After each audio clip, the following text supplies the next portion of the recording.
Coming to cancer.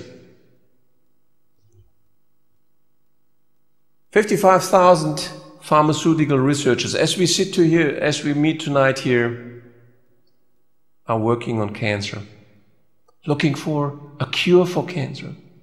55,000.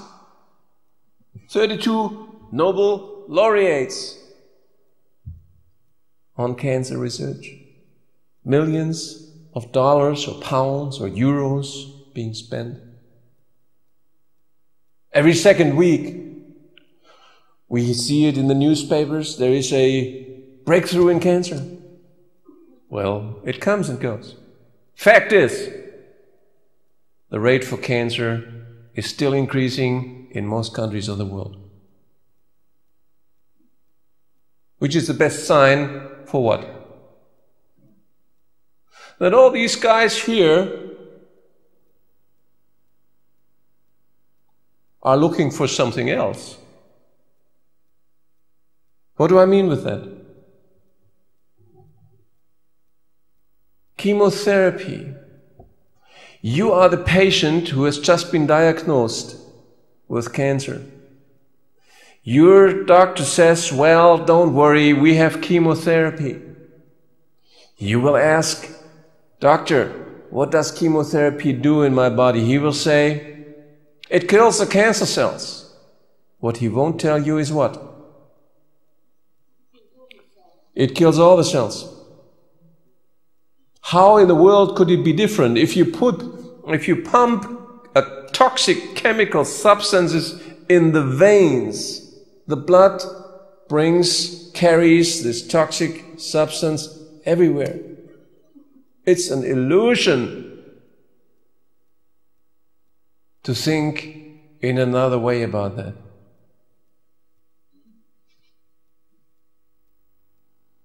I looked up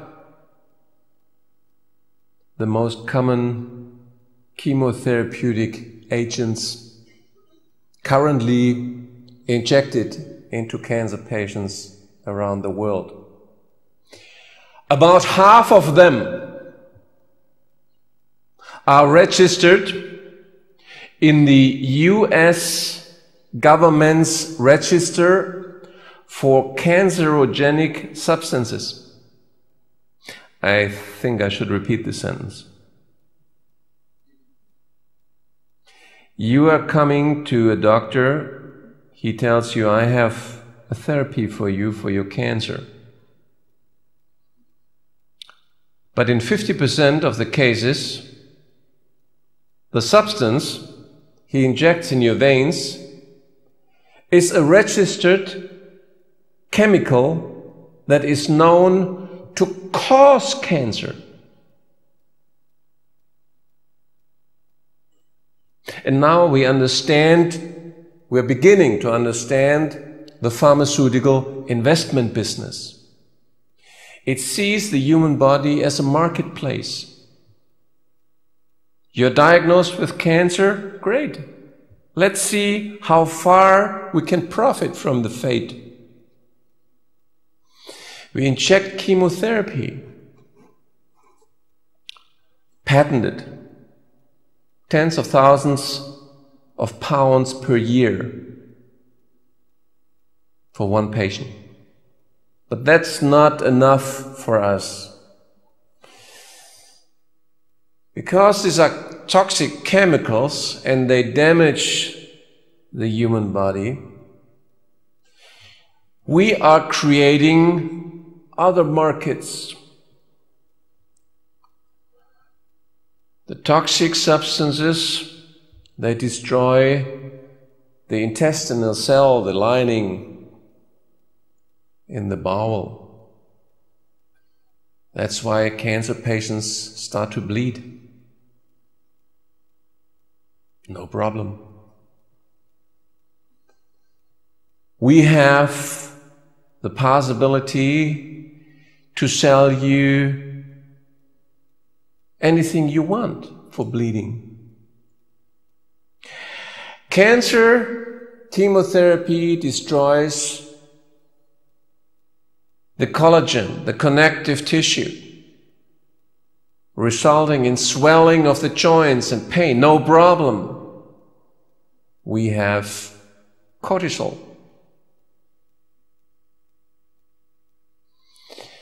Cancer, chemotherapy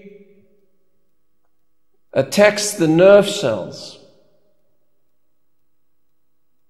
creating pain, sometimes unbearable pain.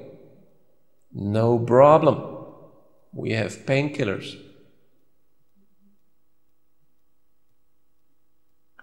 And if you're no longer standing it, then we have tranquilizers. I'm not making this up. The market of the follow-up drugs is bigger than the market for chemotherapy drugs itself. Do you understand the principle of the pharmaceutical business? So I'm asking you, what interest does the pharmaceutical industry have to stop cancer, those 55,000 researchers, if they have revenues of billions of pounds from keeping this disease ongoing? Well, that's the answer. Zero interest. So in other words, they're sending those 55,000 researchers into the woods and say, well, you know, stay there, do whatever you want, but don't come back with a solution.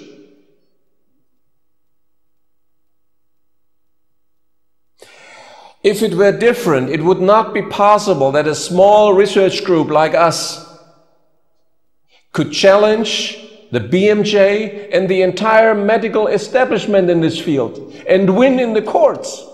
It would not be possible because we are not so intelligent. Well, a little bit, but not so that we could compete with 55,000.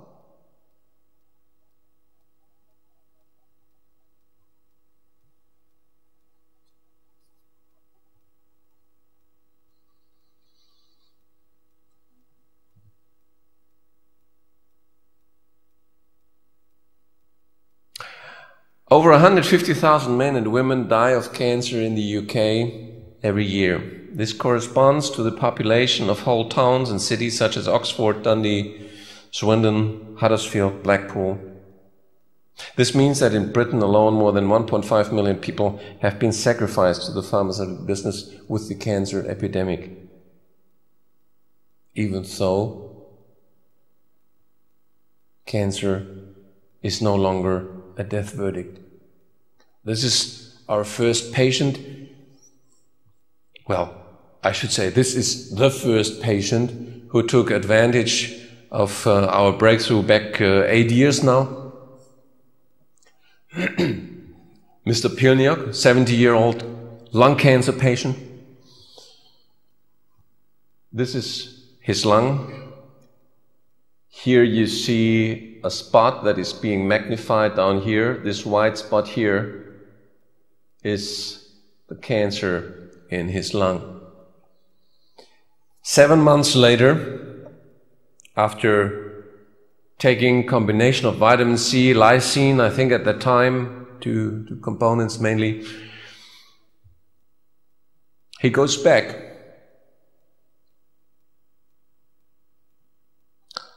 Control X-ray is being conducted.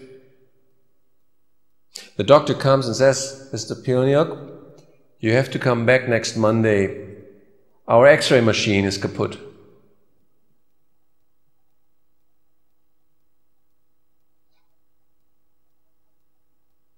Because that was the picture.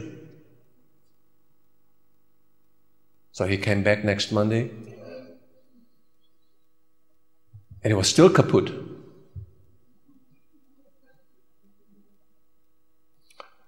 So he should have come back 1 week later, but he refused. He said, just believe it.